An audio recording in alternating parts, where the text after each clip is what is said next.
What's going on, guys? It's Rafi, and today I am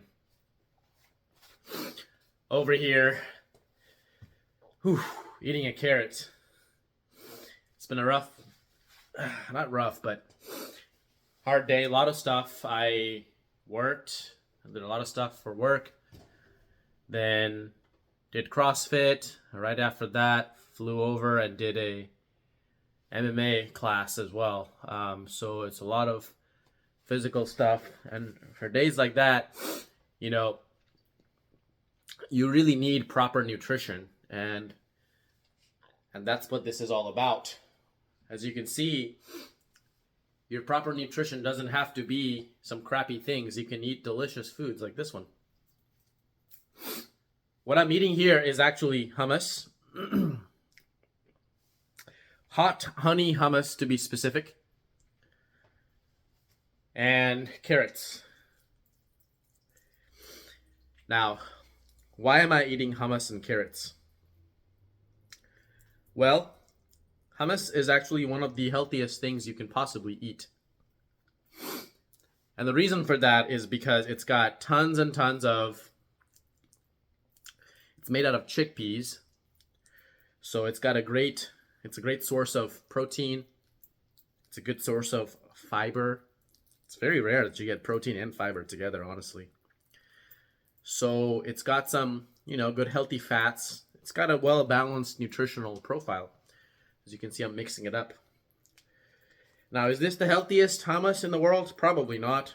It's got some oils and stuff. Ideally, you don't want there to be any kind of seed oils and those kind of things in your hummus. But, this right here is it. This carrots is one of the best foods, cancer preventative foods out there. Carrots are very, very nutritious. It's got a lot of vitamins, as you guys have probably already heard growing up. Good for your eyes, blah, blah, blah.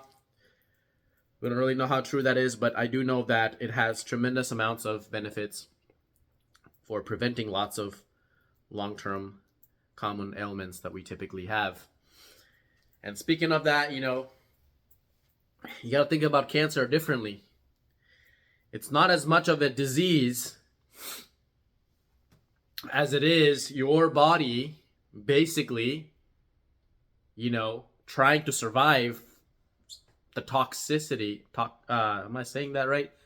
Toxicity of its internal environments. If you think about it, we're bombarding our cells with all these toxins.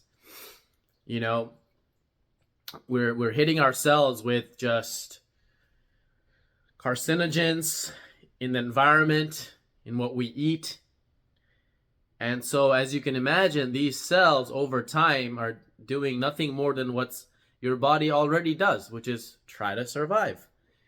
And if your internal environment is so toxic, most of us don't work out, so there's no sweating going on, nothing to expel these toxins. We're eating these garbage processed foods, unhealthy meats, just fast food, all this trash that has no benefits to our bodies, and not enough, or hardly at all, healthy things like fiber, phytonutrients, healthy things, right, that fight off cancer. And so, when you're torturing your body like this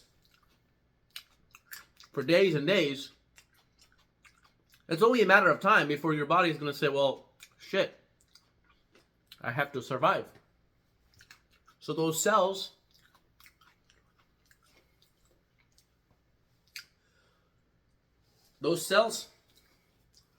start to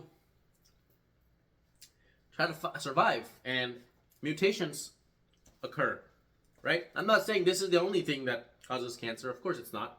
It's a very complex set of reasons that we don't fully understand. There's genetics, environment, lifestyle factors, propensity due to, so many things. Your mindset, sleep, cortisol levels, immune system, inflammation, blah, blah, blah, blah, blah.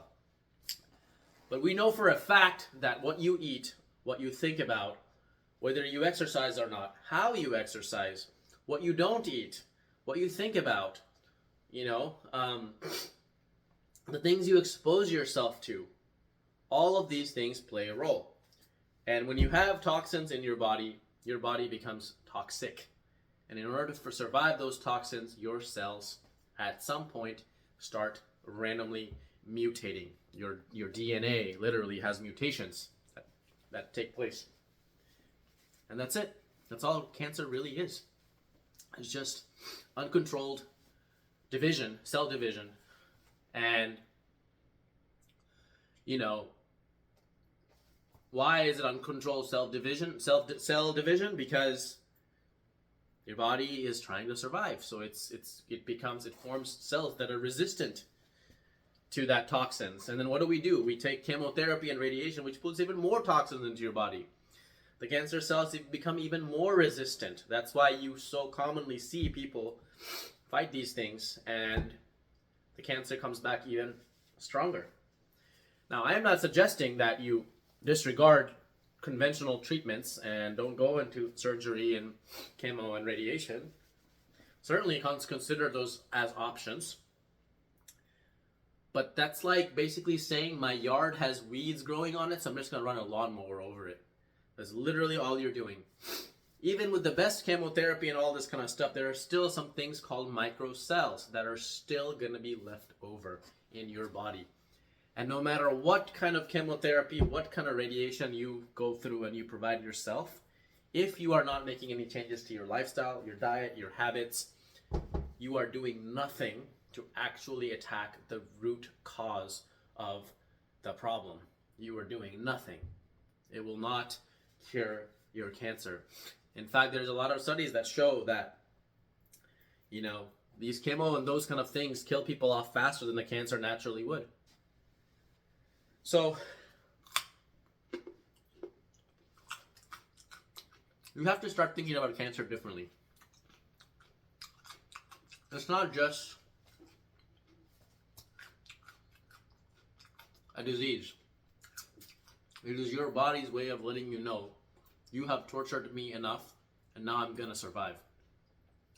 And that is all it is trying to do. Cancer cells are your own cells. They are not a foreign cell.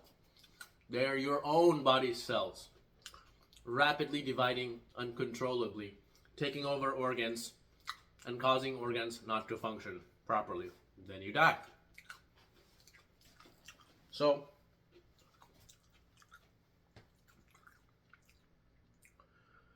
I would encourage all of you to do your own research. You don't have to take my word. Who the hell am I? A random ass dude? I'm not a doctor. I'm not a scientist.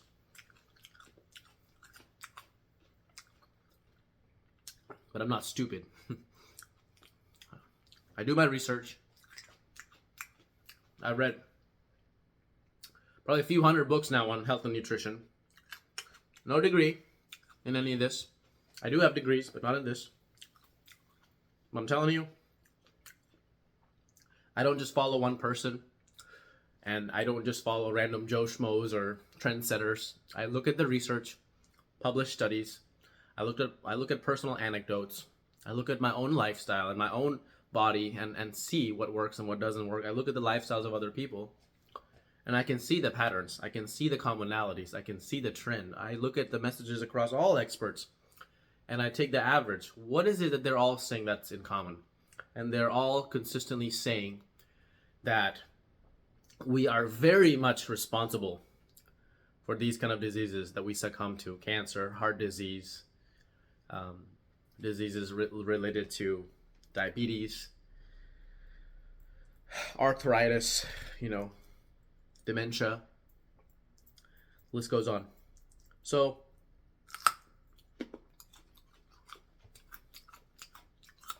the thing is that we're all going to die at some point, as of today, until science figures out a way to reverse that also, which is happening in the future, I'm sure. And that's okay if I die. But what is not okay is if I die and it is my fault. That will not happen. So that's what I would encourage you also to think about. Can't stop from dying, but you can certainly stop from dying and making it your own fault. Rafi Chowdhury, signing out.